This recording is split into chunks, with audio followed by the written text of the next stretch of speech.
Hello bachcho, let's see this question. So the question says that consider three identical metal sphere A, B and C. Sphere A carries plus 6q charge and sphere B carries charge of minus 3q. Sphere C carry no charge. Sphere A and B are touched together and then separated. Sphere C is then touched to sphere A and separated from it. Finally, the sphere C is touched to sphere B. Finally, the sphere C is touched to sphere B and separated from and the final charge on sphere C. Okay, तो इन्होंने पहले तीन sphere लिए हैं, एक दो and तीन, A, B and C. They have given them name A, B and C. Fine. A is having charge of plus 6q, B is having a charge of minus 3q and C is having no charge. No charge. Okay. First what they have done is they have connected A and B. Actually they have touched A and B together. ठीक है, A and B को उन्होंने पहले touch कर दिया. तो obvious ही बात है क्योंकि आइडेंटिकल चार्ज इन्होंने बोला है तो कुछ चार्ज डिस्ट्रीब्यूशन होगा. ठीक है, तो चार्ज डिस्ट्रीब्यूशन का फॉर्मूला क्या होता है in identical? Charge distribution formula in case of identical sphere is q1 plus q2 by 2. ठीक है, q1 plus q2 by 2.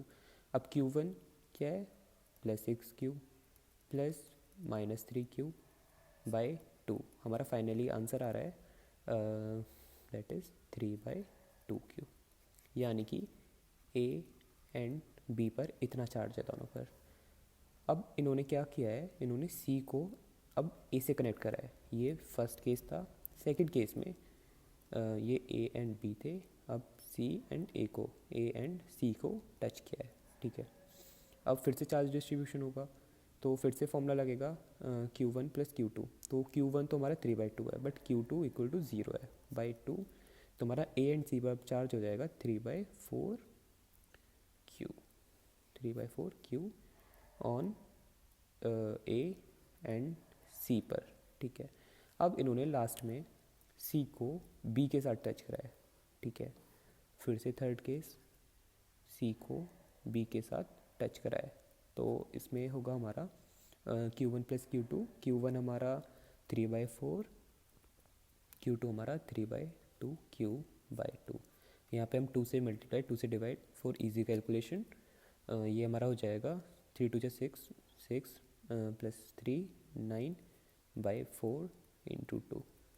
तो इस कमिंग अराउंड 9/8Q. ये दोनों चार्ज होंगे C एंड B पर. 9/8. ठीक है, तो हमने क्या किया, हमने पहले इन्होंने बोला था हमें कि 3 स्फेयर हैं जिन पे इन्होंने 2 पर चार्ज दे दिया. एक पर प्लस 6q, एक पर माइनस 3q और एक पर नो चार्ज.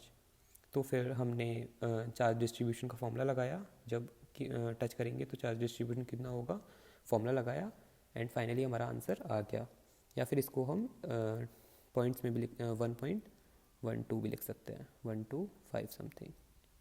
ये हमारा आंसर है.